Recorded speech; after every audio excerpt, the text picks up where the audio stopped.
Are car companies running out of ideas, or is history just repeating itself? I'm Joe, this is Jez.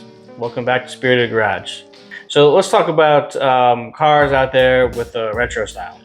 I know it's kind of taken place maybe with the 2005 Mustang.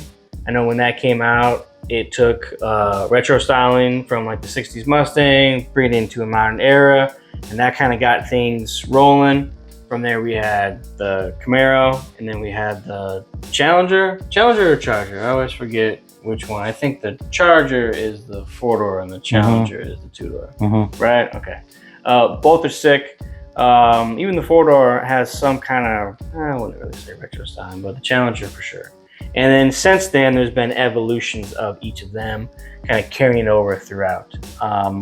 So now we're seeing even things happening now with the Nissan Z, the new Z coming out, which is crazy retro styling based off like the Datsun era, which I think is freaking awesome. The Datsun 300, definitely. And to me, like, I like the original Datsun, so to see like a modern take on that is cool. And same with the Mustang.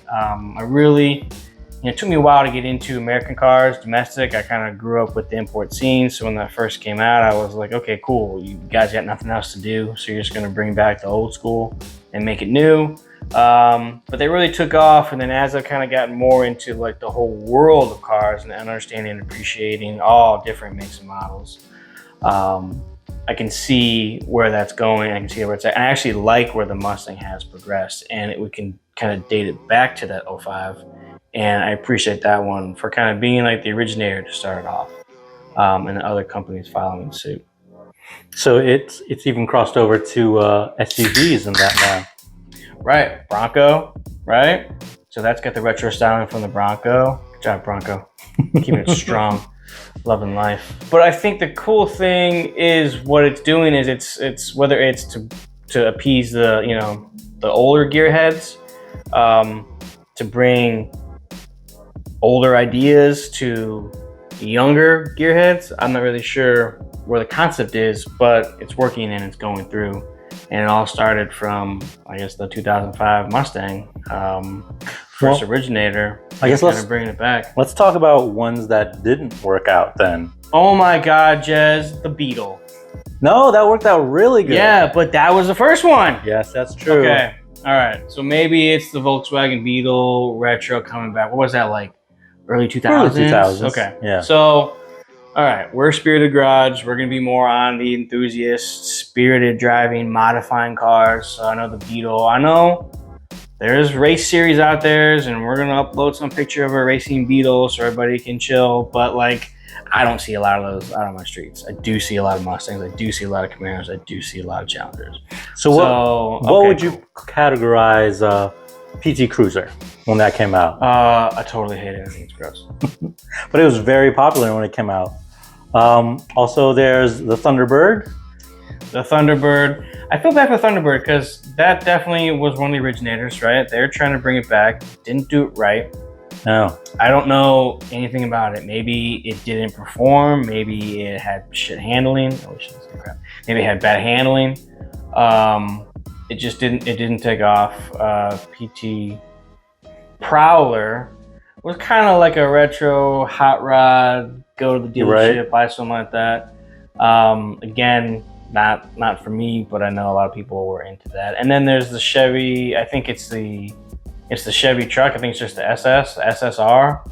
That's got a kind of retro, modern street ride truck going on.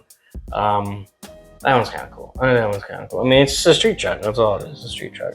Well, what I liked, but then I also didn't like, because they didn't pull it off very well, was a Pontiac GTO when it came back. Oh, sure. So bringing back the nameplate, but not really, but not the styling, not the essence of it. The essence of it.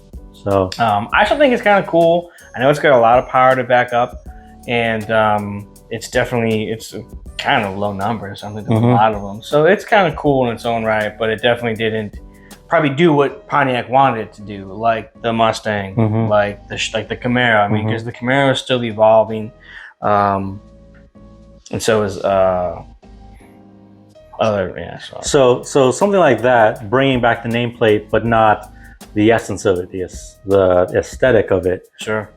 What about the Integra? That new Integra? Ooh, bringing back the nameplate, but not the essence of it, to the look, the aesthetic of it. Sure. So that could be a downfall for the nameplate. Well, that's not really going into retro style. I think we should take that one out. No, that's you not gave retro it? styling. Okay. But no. But we're talking about Okay. bringing back the nameplate, but not the styling. We gotta get back to. We gotta stay on. Right. We gotta stay on track. Right. So it's the nameplate without the retro styling. Okay. That's gonna It isn't probably gonna ruin capture it, it. right? I still feel that Honda is gonna take care of it, and it's gonna feel right. So it's gonna capture.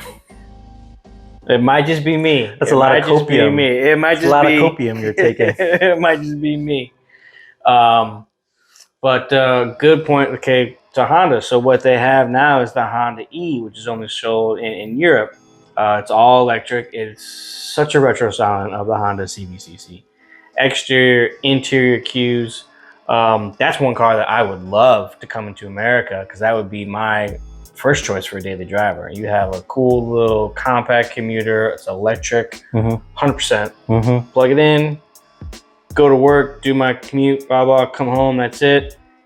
In the garage, I got the other car that I need when I have time for that Spirited drive. But when I look at it, it's such an awesome retro feel. And I love the interior dash. I think the interior, just from the looks of it, I feel like it's capturing the essence of that CBCC with a modern twist on it. And that's what the Z's doing also.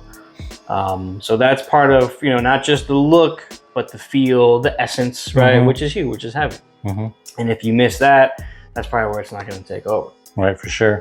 So how about companies that weren't around to have a retro, but are kind of capitalizing and coming in on that retro? So specifically, I jumped to Hyundai with the Envision 74. Freaking gorgeous. I would love to drive that one. Love to see how it feels, where they're going with it. More companies to go with that. That looks like a DeLorean better than the new DeLorean that came out. The new DeLorean that they came out, not it. This, on the other hand, was actually inspired by the same designer who designed the DeLorean when they made a concept car for Hyundai back in the 80s. I think it was called the Hyundai Pony or something like that. Okay. So that's what it was modeled from. Gotcha. Yeah, And that one's gorgeous. Yeah, I wish That DeLorean one's good. pulled that one out instead, All but right. it is what it is. That one looks amazing. Very retro, bringing it back. Same with their other vehicles that are kind of retro. I would say that they're retro. The Ioniq 5 and the Ioniq 6 come out with the pixelated taillights, pixelated headlights, so those look pretty retro to me.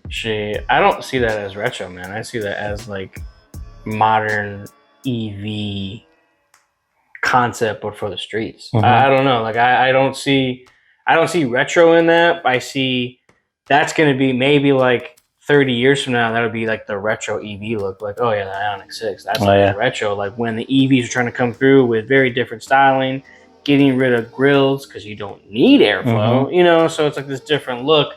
I can see what you're saying with just certain cues as far as like the pixelation, stuff like that. Right. That's pretty cool. But I guess to me, I don't see retro in that at all. I see the future in that one. Realistically, to me, that one, it's really cool looking. Yeah, it's futuristic. Really cool. I see the future in that one. But that Envision 74, that's freaking awesome. So I don't know if we're at the peak of retro styling, and from here it's going to trickle out, and we'll see more kind of Ioniq 6 styling going forward, or will this retro styling continue?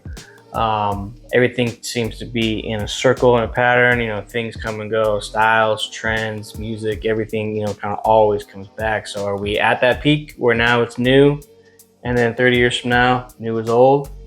Well, only time will tell. Are there any ones that we missed that you think are great retro looking vehicles?